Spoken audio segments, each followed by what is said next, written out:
Talk is about the contactless generation by Kristen Paget.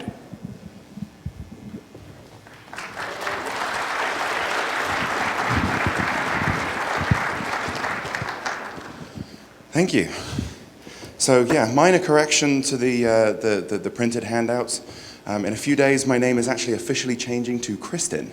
So you'll see that's on my Twitter and my email and everything else now. So don't be confused when you see Chris with a K, Paget doing lead hacksaw stuff. Okay, so what's coming up? I'm going to start out by explaining what is EMV. EMV is the protocol that we're considering here.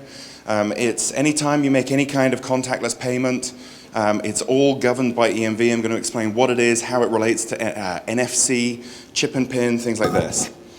How does NFC fit in? I've actually got a, excuse me, I've got a Galaxy Nexus phone. If you were in the previous talk, they mentioned that Google Wallet is now available thanks to the folks at XDA on the Galaxy Nexus. I've done that, and yeah, I'll be talking about that a little bit. How to hack it. Ultimately, how can you commit contactless credit card fraud? And what are the defenses? What are the protections? How well do the shields work or not work, as the case may be? Lots of demos coming up. A couple of demos of live fraud. I'm going to actually be asking for volunteers from the audience at a couple of points. And then I'm going to be talking about our solution to it, which is this cute little thing here that we call Guard Bunny. We'll come back to it all. So lots to come. Okay, so first off, what is EMV? When we talk about contactless payments, what do we actually mean? Well, you can view RFID. In this particular case, we're talking about ISO 14443. That's a bit banging protocol. You can think of it as an equivalent to Ethernet. It specifies here's how to get bits from A to B and how to get bits back from B to A. That's all it is. NFC and RFID, they are transports. That's all they do. So we're talking about the higher level protocol that sits on top of RFID, which is called EMV. It's called EMV because it was originally started by a consortium of Europay, MasterCard, and Visa. That's the three companies. JCB and Amex and Discover joined later, and then there's been some consolidation as well. Essentially, it's a standard consortium from all of the big card issuers. They define the standards for these next generation payments, as they call them. The way that the standards work, there's actually two standards that are split into three parts in total. So the primary EMV standard says, if you have a contact smart card, this would be chip and pin in Europe, here's how to communicate with the card, here's how to conduct a transaction with that card. They then say for the US market, if you have a contactless card, here's how to communicate with that, and we'll do the payment exactly the same. So you can think of EMV as defining, on one hand, here's how to communicate with a contact smart card. On the other hand, here's how to communicate with a contactless smart card. And then on the third perspective, regardless of how that communication is taking place, here's how to actually conduct a transaction with it. So, like I said, contactless over here and chip and pin in Europe, it's the same standard from the same people when you look at the higher level protocols and you get the transport layer out of the way. When we talk about NFC, NFC is the same thing. It is RFID. What we mean when we say NFC is that the NFC chip in this device, this phone, we don't call it RFID because when you're talking about RFID, you have a reader and you have a tag. When you're talking about NFC, the chip in the phone can act like a reader or it can act like a tag, depending on what the software tells it to do. That's all we mean by NFC. Beyond that, it's identical. It's the same EMV protocol that's going back and forth. Essentially, what your phone is doing is it's emulating that contactless card in your wallet, speaking the same protocol, the same crypto, the same everything. It's identical. So NFC you can view as a superset of ISO 14443 contactless communication.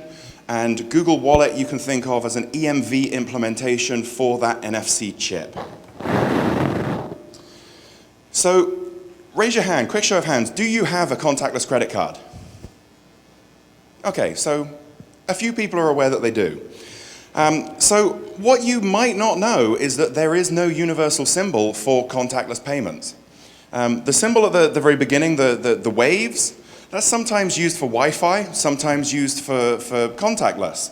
The symbol at the end is present on almost every reader, but the symbols in between, these are the 4 brands that will actually be on your card. So what I encourage everyone to do is please take your wallets out of your pocket, look at them and see if you've got any of those 6 symbols. Do it right now. Come on, you want to see those wallets coming out? Take your cards out and see if you have any of those logos on any of your cards. So I gave a stripped down version of this talk to some government security types, and there was about 10 times as many people discovered during the talk that they did actually have contactless cards than originally thought that they did. So, quick show of hands again. How many people, based on looking at those symbols and the contents of your wallet, have just discovered that you do actually have contactless payment cards? A little cluster over there, some. So, not as many. We've probably increased awareness of how many contactless cards there are in this room by, I'd say, 30 or 40%. It's being rolled out fairly stealthily.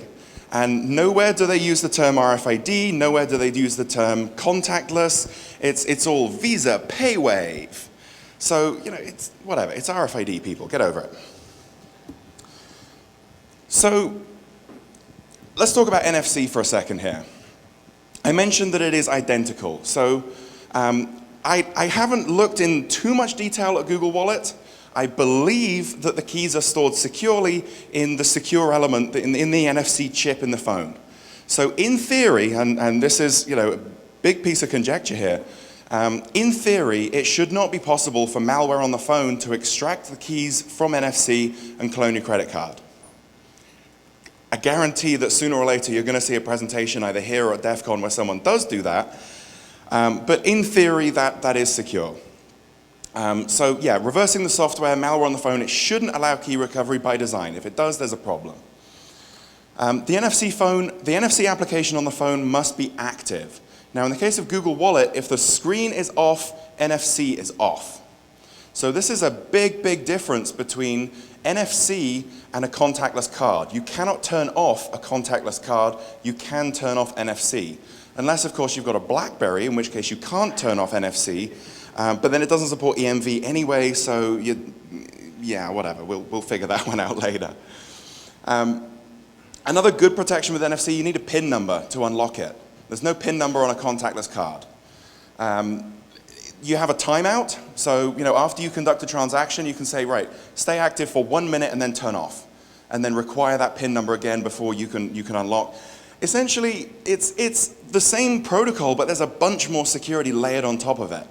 So I don't have anywhere near as many complaints about NFC as I do with just straight EMV cards, largely because you can turn the thing off. That's essentially what it comes down to. If I was given a choice between an NFC app on my phone or a contactless EMV card, I choose NFC every time because it has that off switch. So let's talk about the actual cards now. Well, I came back from DEF CON a couple years ago and found this sitting in my mailbox.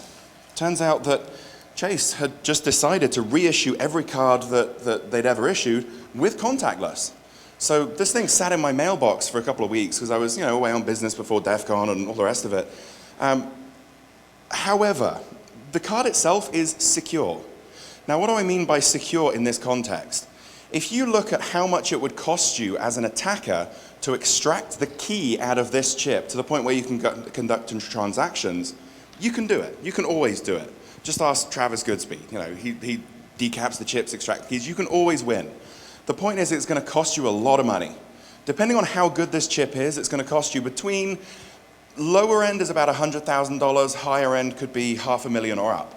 So let's say, somewhere in the middle, it's going to cost you $250,000 to extract the key from this card. Do you really expect I've got a $250,000 credit limit? I don't.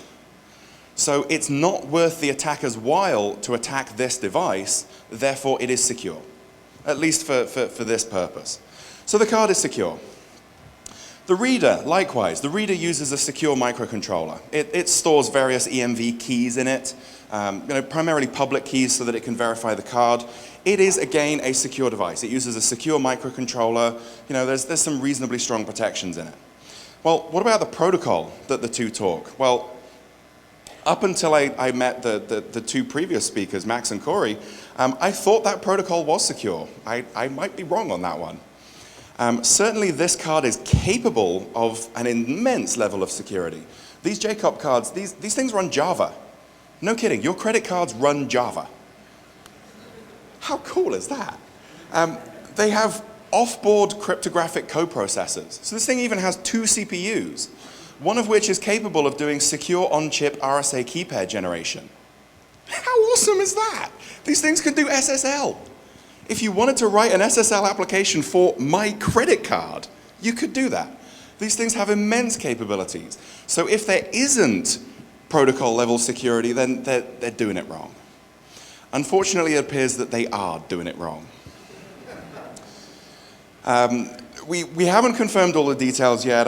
We're just kind of catching up on each other's research. We kind of, decided to join forces a few days before ShmooCon, and then, alcohol happened.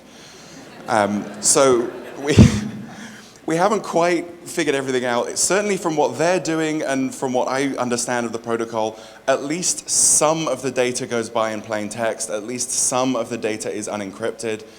You can definitely extract a card number without authenticating to the card. You can probably extract more, but there may be additional info that's available or additional encryption or authentication that's required. Certainly some data is available, more work is needed. So yeah, the protocol, they're doing it wrong. That's all it comes down to. So let's back off from that a second. Let's give them the benefit of the doubt and say, okay, it's a secure device talking a secure protocol to a secure reader. We all let's just accept that for a moment. Where's the problem? The problem is, when you consider each of these devices in isolation, they're fine. When you put it together as a system, it falls down almost immediately. It just dies catastrophically in security terms because this is expected to talk to a point of sale terminal. Now, point of sale terminals don't understand RFID because RFID wasn't around when most of these POS systems were designed. Therefore, they understand mag stripes. Therefore, this acts like a magstripe reader and outputs magstripe formatted data. No kidding. If I swipe this card over this reader, I have a serial port right here, and out of this serial port comes everything that I need to conduct a transaction in nicely formatted magstripe format.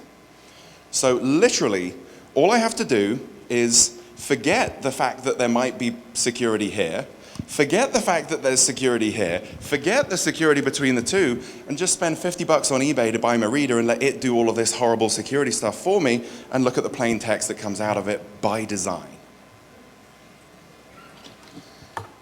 It's a little silly, a little bit. So how do you turn this into fraud? Well, like I said, these things are widely available. You can buy them used on eBay for around $50. If you want to buy them brand new, you get some nice test cards and other odds and ends. They're about $200 new. They're not expensive. Essentially, all you do is you buy your $200 reader, you let it handle all of the crypto and all of the security and all the authentication. You take that data that comes out, and then you spend a few $100 on a magstripe reader writer, and you copy and paste from one to the other. You want to see it work? Okay. I need a volunteer. So, here's what we're going to do. You'll like this. I have for sale a shiny $20 bill, which I'm going to sell for the bargain price of only $15, but I only accept contactless payments. Is there a soul here that is brave enough to make $5 by granting me a little bit of trust? Okay, here we go. Round of applause, please.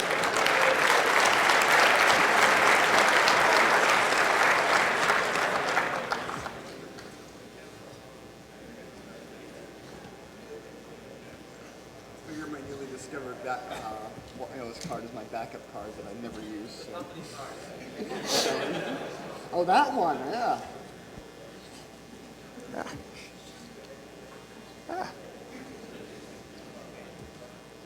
Sorry, 1 second here. I've got too many windows up, and there we go. Okay.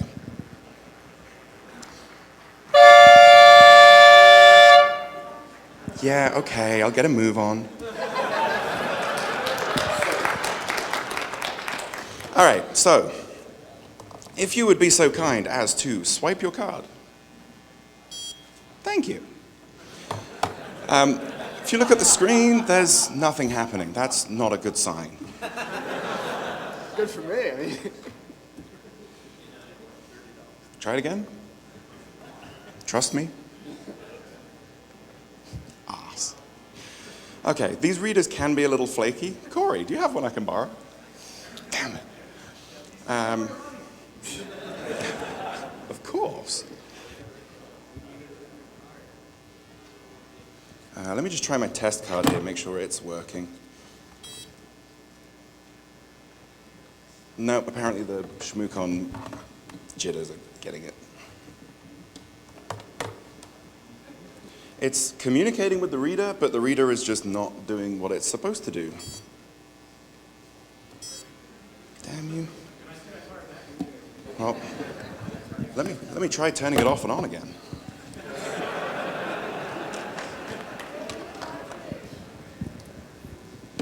Oh, wait. We may have a culprit. Is it plugged in?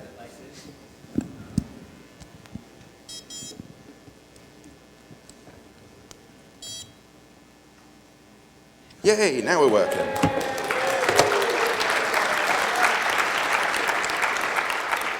Okay, so, if you would be so kind.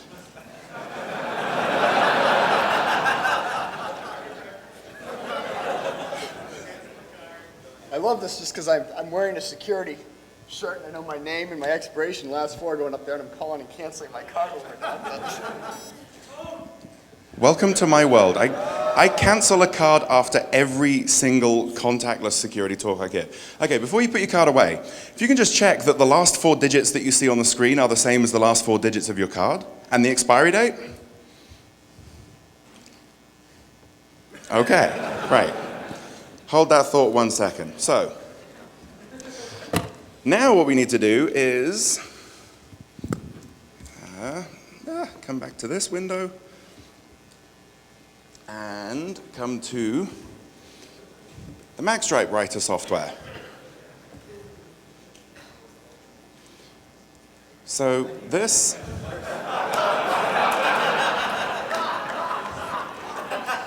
you were planning on canceling that card, right? So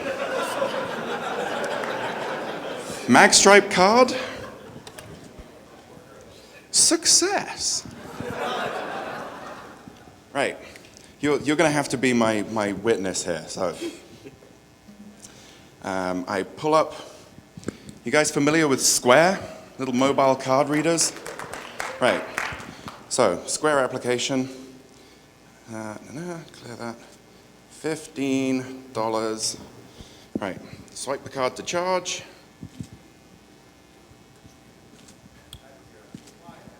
Oh, please retry. Swipe more quickly. Authorizing. Approved. Would you like a receipt? Put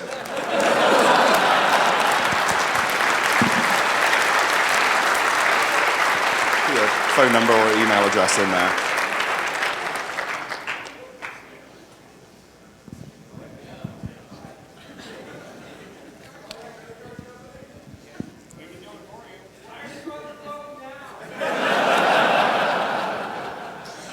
Wait for it. Wait for it. Where's the period on this thing? There it is. On the corner.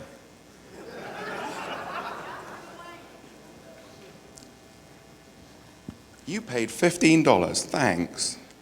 I'm just reading what it says on the screen. And this is yours. Thank you. Round of applause. Thank you. What's your name? Oh, I just have my credit now. Okay, fair enough, fair enough.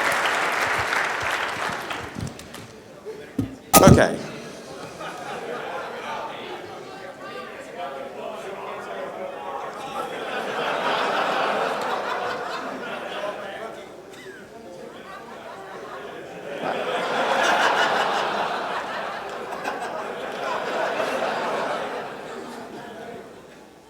wouldn't trust this? Come on.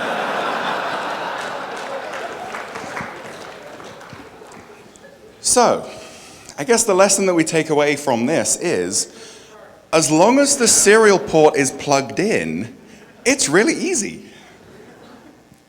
Okay. So what are the limitations on this? Well, this will be, slightly reassuring to that guy at least. The way that these EMV cards work, every time you read that card, you get a different CVV code. So if you have a contactless card, you've actually got 3 CVVs on there. You've got one CVV that's printed on the back. That's the one that you give over the phone when you're ordering pizza.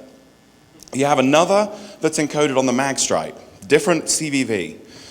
The CVV that I get from a contactless read, it changes every time I read the card. So I get 1 transaction to conduct per read of the card. So I don't know how many times I just read that card, but it was the last one that actually succeeded, went onto the mag stripe and was processed, which means that I cannot use any of those earlier reads. If I tried to, his card would just be automatically disabled, even though he's clearly on the phone with his bank right now. Whatever. So you can think of it like an RSA secure ID key fob. Probably about as secure as well. If you present the rotating CVV, if you present those out of order, the card gets disabled. The tag gets disabled at least. If you present the same one twice, card gets disabled. By the way, if you charge back on that, I'm not going to be happy. And I know who you are.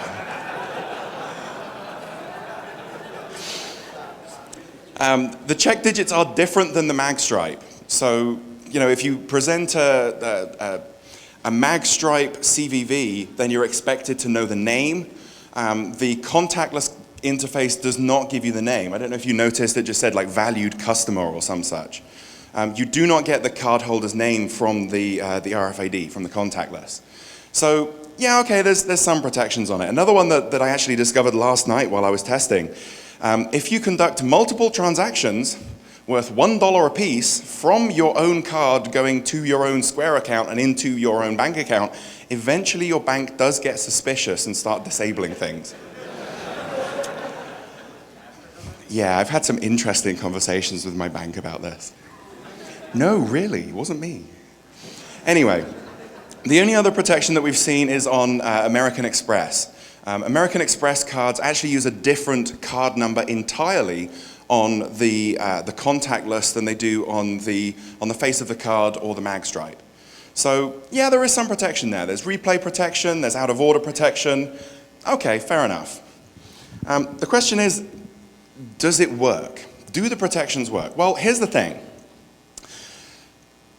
Not really. I can read the card multiple times and conduct multiple transactions. As long as I present those CVVs in order, the card has no idea of time, so why wouldn't it work? Even more than that, consider the fraud vector. Let's say for the sake of argument that some evil person had put a high-powered RFID reader behind the door as you were walking in. And let's say for the sake of argument that high-powered RFID reader was reading every credit card that walked through that door, every single one of them. With traditional mag stripe style credit card fraud, you swipe the card once through my reader and I get all of your details and I can conduct as many transactions as I like. On the back end of that, the processor sees that all of these different people are reporting fraudulent charges and they all shopped at my store, so they know that I'm malicious. And they can not only charge back those transactions, they can correlate it back to me as the fraudster and start disabling things. Well, we're making mag stripes. We can use those anywhere except mag stripes. And okay, it doesn't have to be a bare white piece of plastic that looks kind of fishy. There's nothing to stop me reprogramming the mag stripe on this, and then it looks perfectly legit. So I can harvest lots and lots and lots of card numbers, write them back to lots and lots of cards and use them in lots of different places. There's no single point of correlation anymore. And what's more, instead of it being one person that gets 50 transactions that you're probably going to notice, it's 50 people that get one transaction and half of them aren't going to notice. So it doesn't really work. It doesn't really offer you much in the way of protection. So it just forces the bad guys to change their tactics a little bit. And the important point is, for me to read your mag stripe, you have to give me your card. He never gave me his card. I never touched that thing. Never had physical contact with it. My equipment doesn't even necessarily have to have physical contact. I mean, depending on whether you count radio waves as, or electromagnetic or magnetic field, whatever RFID is. If you count that as physical contact, maybe. But that's a stretch at best. You want to see it work?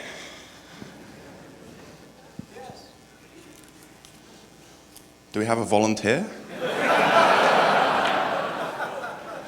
For real. So what I'm finding is that different banks throw fraud alerts in different ways and after different numbers of transactions. With my bank, Chase, it turns out if you conduct 3 identical transactions in quick succession for the same amount, the third one will fail because they'll see it as suspicious. So what I want to do is read someone's card 5 times. Now that the equipment is working, it will be just 5 times. Replay those in order and see how close we can get to this $20 before your card gets disabled. So, is there anyone who wants to see their contactless card get disabled by their payment processor? Not you.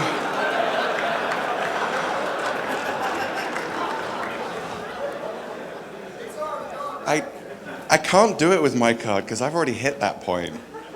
Come on, do we have a volunteer? Someone? No one?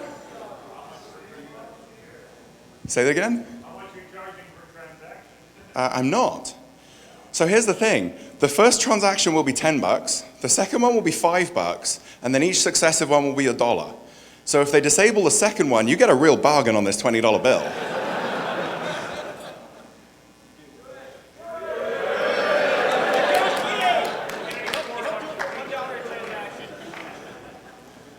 No one? I have no risk. I don't have one of those things with me. Well, I guess you're not seeing this demo then. Maybe. Maybe. You want to go again? Alrighty then.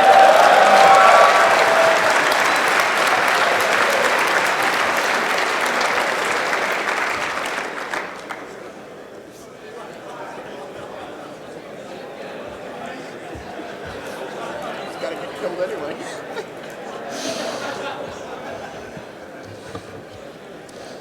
Okay.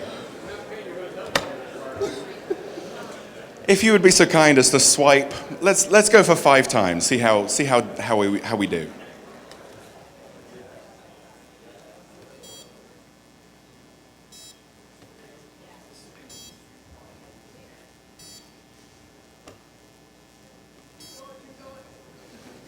Okay, so we've got 5 reads. I don't print the card number there.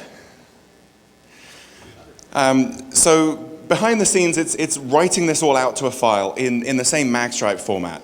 I could show you the raw data, but then I'd be putting card numbers on screen. I don't want to do that. So, okay, let's go back to our magstripe writer. And encode from the same file, which is the log.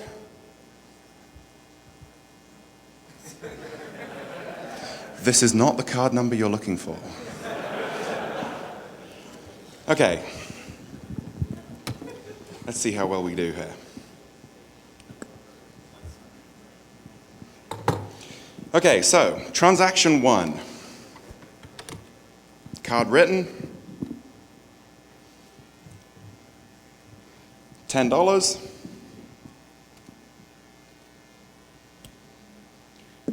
Authorizing. Approved. Nah, you don't need a receipt. Done. Transaction 2. $5. Swipe the card. Authorizing, approved. Still don't need a receipt. You may not get too much of a bargain on this $20 bill. Okay, transaction 3. Cards written, $2. Oh no, that's 200. I still don't need a receipt. Swipe it, authorizing. Oh, payment was not approved. Well, your $15 of $20 bill, thank you very much.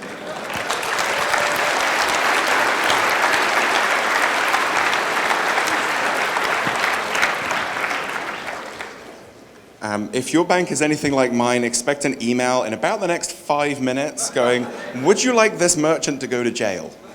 Effectively. Please click no.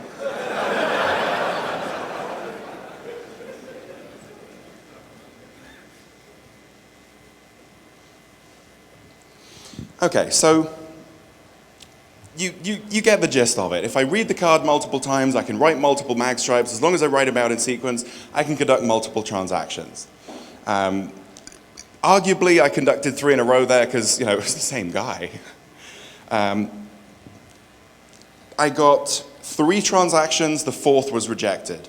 With my own card, I got 2 transactions, the 3rd was rejected. The back-end processors set their own rules for this. But the point is, that's all going through the same point of sale terminal. If I'd taken this thing up to the hotel and swipe that card in the lobby, by the way, your RFID interface is now off. You will not be able to use that as a contactless payment card now because it's tripped that alert on the back end. If that hadn't happened, I'd be able to write a card and just take it to 7-Eleven or buy dinner with it or keep using them in different places and that alert would never go off. So yeah, multiple reads means multiple transactions. So let's up the ante on this a little bit. High-powered readers. This thing puts out a couple hundred milliwatts. We can do better. 3 to 5 inches is actually pretty optimistic for this stuff. If we took the 200 milliwatt output from that, it operates at 13.56 megahertz. Well, 14 megahertz is a ham band, which means that you can buy ham radio equipment that works at 14 megahertz, and it's close enough. It works. So you can get oodles of power really, really easily. I'm talking lots of power, like 1.5 kilowatts is completely legal. What could possibly go wrong? So yeah, you can just keep amping up the power. And as you amp up the power and as you amp up the size of your antenna, your read range goes up and up and up. We believe, but we have not yet observed, that there is a theoretical limit somewhere around the 30 or 40 feet mark, we think. We haven't actually gotten there yet. I was hoping to have a high-powered reader to demo here, but we made the mistake of going from 5 watts to 20 watts and the magic smoke escaped. We didn't get time to rebuild it in time for the conference. I apologize. I'll probably have something along those lines ready for DEF CON, most likely. But yeah, suffice it to say, it's well within theory, it's well within predictions to say that tens of feet of read range are possible. But if you think about it, like I said, when you're talking about choke points like doors, anything over 2 feet is totally workable. So yeah, you can do that. So what about defending this stuff? Well, what about these passive shields, these foil things? I'm sure you've come across these things, right? I have a handful of them here. These little foil things, they work, right? They're Faraday cages. Well, no, they're not.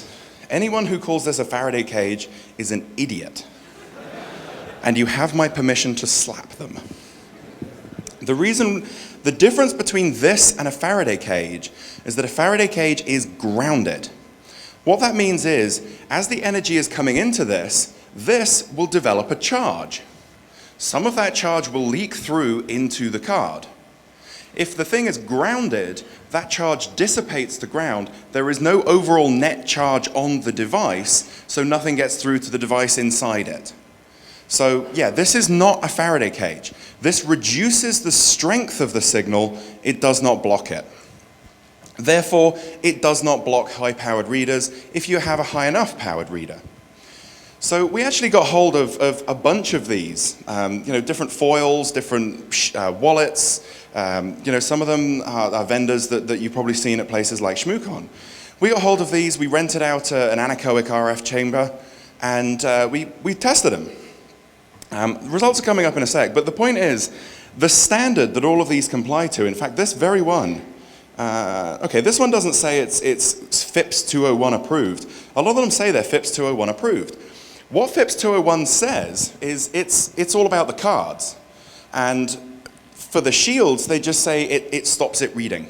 So as long as there is a combination that manufacturer can find of a card and a reader that doesn't work when their shield is around it, you're FIPS 201 approved. That's it. They specify nothing about power levels, nothing about attenuation, all of this stuff. So when we actually tested this, this is the attenuations that we saw. So you're looking at a logarithmic scale. Each line is a factor of 10. So we're looking at decibels. We tested a bunch of different products at the three major RFID bands, 125 kilohertz, 1356 megahertz, 900 megahertz. And you can see the lines are all over the place. Some quick conclusions that we can draw from this. No single product stood out as the best. Differware, for example. Differware was by far the best at 125 kilohertz. It was the second best at 13.56 megahertz, but at 900 megahertz, it was almost the worst. There is no good and bad product unless you know what technology you're trying to shield. Crumpling can raise or lower performance. You can see some of these items are listed twice, once with a star after it. The ones with a star after them means it's a foil shield and we crumpled it to simulate wear and tear. Well, if you look at the first one, the smooth trip, at 900 megahertz, crumpling the card made it perform less well. So the further down the line goes, the better the shielding is. At 900 megahertz, it made it perform more weakly. It didn't block as much of the signal. At 13.56 megahertz, the same two cards, the same two shields, one crumpled, one not, the crumpled one performed better than the uncrumpled one. So you now need to factor in not only how much power you're putting into it, but how old is the shield? As well as, what type of technology is it? What frequency are you using? There's lots of variation on the market. So if you compare, let's say 13.56 megahertz, if you compare the worst one, which was the 3M card shield, that gave us a little over 23 dB of loss. That's reasonable. If you compare the best one, that gave us about 75 dB of loss. So there's a difference between the best and the worst of 50 decibels. Now, for those of you who don't speak radio, that's a factor of 100,000 difference between these two products. One product was 100,000 times as effective as another one, both of which are FIPS 201 compliant. The essence of this, the point to take away of this is that because there are no standards, there is no good product. We can't really say that any of these are good, we can't say that any of them are particularly bad. It's just a very complex problem to solve. And ultimately, you're going to be defeated by the fact that the thing isn't grounded. So another quick demo here, just to kind of hammer home the idea that these things don't work. I have here, somewhere, this is a low-frequency RFID reader. This is 125 kilohertz. This is unmodified. This is as it came from the manufacturer. And if I take my 125 kilohertz tag, light goes green, and the code would come up if I was there. So that's the code. So light goes green, card reads. If I put my tag in my FIPS 201 approved, electromagnetically opaque, government standard compliant shield, if I can get it in with one hand, that's what she said, yeah. Thank you. So, shielded card. That's not right. It doesn't shield. They don't work. There was, out of all of the different products that we tested, there was only one that stopped a standard 125 kilohertz tag reading from a standard 125 kilohertz reader. And that was DiffAware because they designed for 125 kilohertz. Everyone else does 13.56. So yeah, there are no good products out there. So yeah, that's 125 kilohertz. So instead, we invented this. This is what we call the guard bunny. The idea of the guard bunny is that it acts kind of like an RFID tag. It absorbs RFID energy in the same way. It operates at the same frequency. The difference is this has no CPU, it has no memory, it has no data storage, it has nothing. It's all passive, discrete components, primarily. Because we have no CPU and memory, we're lower power than the tag. And what this does, if you look at how a tag works, you hit it with a certain amount of energy, it'll absorb what it needs, and it just kind of ignores the rest so that other tags can get hold of them. This, instead, it'll take as much energy as it can possibly get, and it does three things with it. First thing it does is it bounces it back to the reader as noise. So you can think of this as an RFID jammer. Second thing it does is lights up. And the third thing, I don't know if you can hear it, it makes a sound. So you know that your tags are being read, and just a quick demo of what I'm talking about here. I have my test card. If I put my test card underneath the guard bunny and sit it on top of the reader, it fails. Thank you, prototypes. Doesn't read. If I now lift the guard bunny off, that's where it reads. So as long as this active device is somewhere within a few inches of your actual RFID tag, the signal from this is so overwhelming that it jams the signal from the legit tag, and the reader just can't tell the difference.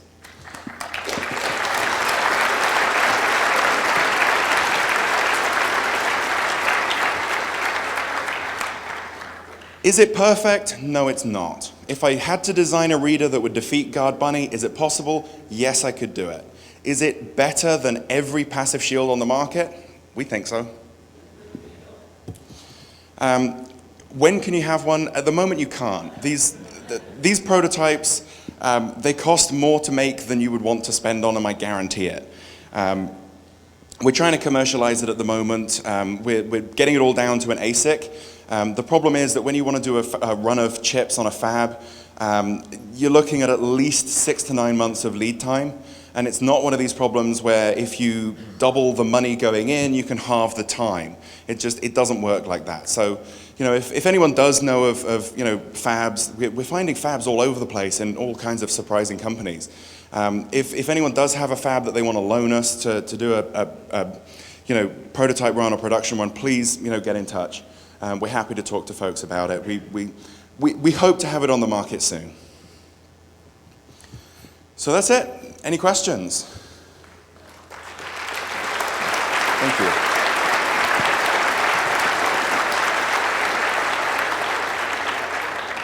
So I guess I've got 5 minutes just for a few questions. Yes, one at the front.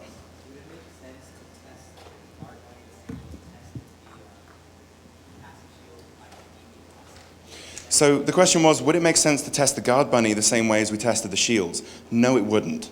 Because Guard Bunny isn't trying to block the signal. It's trying to send more signal back. It's the equivalent, it's the difference between putting your cell phone inside of an elevator car or turning on a cell phone jammer.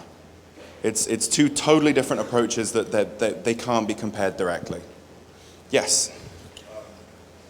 If you were to create a stash of magstrike cards based off of contactless reasons, that entire stash could be rendered useless if the victim uses their contactless card once. Right, so the question is, if I create a whole stash of contactless reads, if the victim uses their card once, does that stash get invalidated? Yes, it does. But again, it comes down to the breadth of the attack. If instead of reading 100 times for one person, I read it 1 time for 100 people. If 10% of those folks use their card, then I've still got a bunch of good transactions. Yes. Double bagging your card. We did actually test that. It makes it better, but it's still not foolproof. You can still make a more powerful reader. We actually tested, tin foil and some homemade shields, and they're all roughly the same. Yes.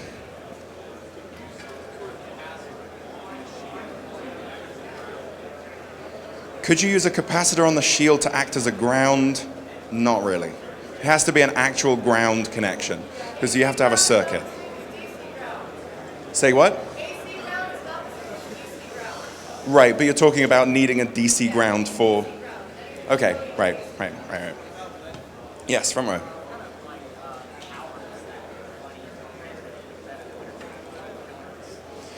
The Guard Bunny at the moment, this prototype is configured for 13.56 megahertz because it's designed to protect RFID credit cards. We can rebuild it for any frequency that we like. The technology, we've actually started patenting it because it's so versatile and we can port it to any frequency. Yes? Have I thought about using a cell phone? I have. Guard Bunny works very well to shield NFC because it's the same protocol. If you were to do it the other way around and try and use the NFC to shield your credit card, you could do it, but it would drain your battery very, very quickly. Yes? Microwaving it. Yes, this is a good point. If you want to be truly secure against contactless credit card fraud, put your credit card in the microwave. 3 seconds will kill the contactless chip. 5 seconds will make the contactless chip catch fire. Not kidding. It will not mess up the mag stripe. Yes? Does this violate FCC jammer rules? No, because I'm not transmitting. It does not violate FCC jammer rules because it's not a transmitter. It's a passively powered device that works on M field rather than EM radiation. They classify jammers as EM transmitters. I am not transmitting. I am in M field, so I'm not a jammer according to FCC definitions. Yes?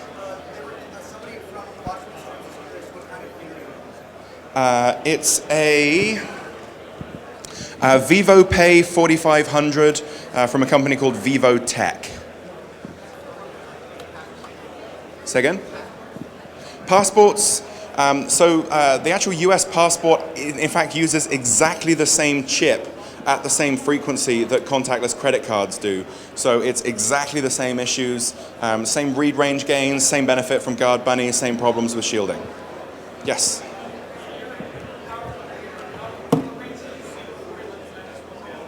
What range did we see from the reader before we let the magic smoke out? The range is actually a factor of the antenna and the output power. We got the output power up. We didn't get a chance to redesign the antenna. I believe we got a foot out of it. And then, we uprated the antenna, didn't have enough power to drive the antenna. So we upgraded the power amp and blew smoke. Yes?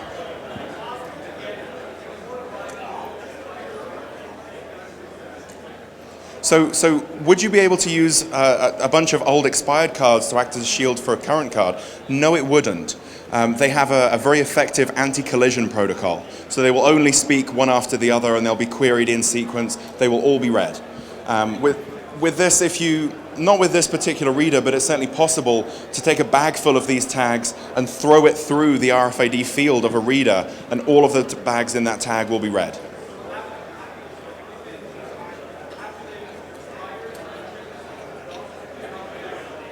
After they expire, the chip continues working, but it continues working according to spec and according to protocol, which includes anti-collision.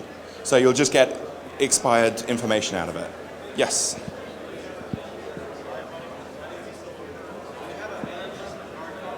Yes, if you go to the Recursion website, there is some information about Guard Bunny there, or just ping me an email and I'll put you on the mailing list. Yes?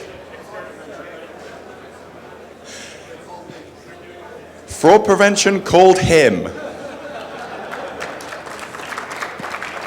Round of applause for Visa, ladies and gentlemen. Yes.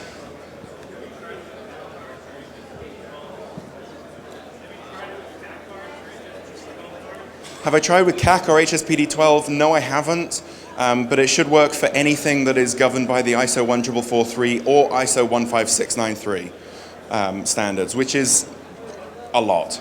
So your MyFair, all the various variants of it, your HID I-class, basically anything that works at 13.56 will have the same effect. Okay, I should get out of here. I'm going to be out there in just a few minutes when I've got all my gear packed up. I have to get out of here for the next speaker. So if you could just find me outside in 2 minutes, and I'll be happy to keep answering questions.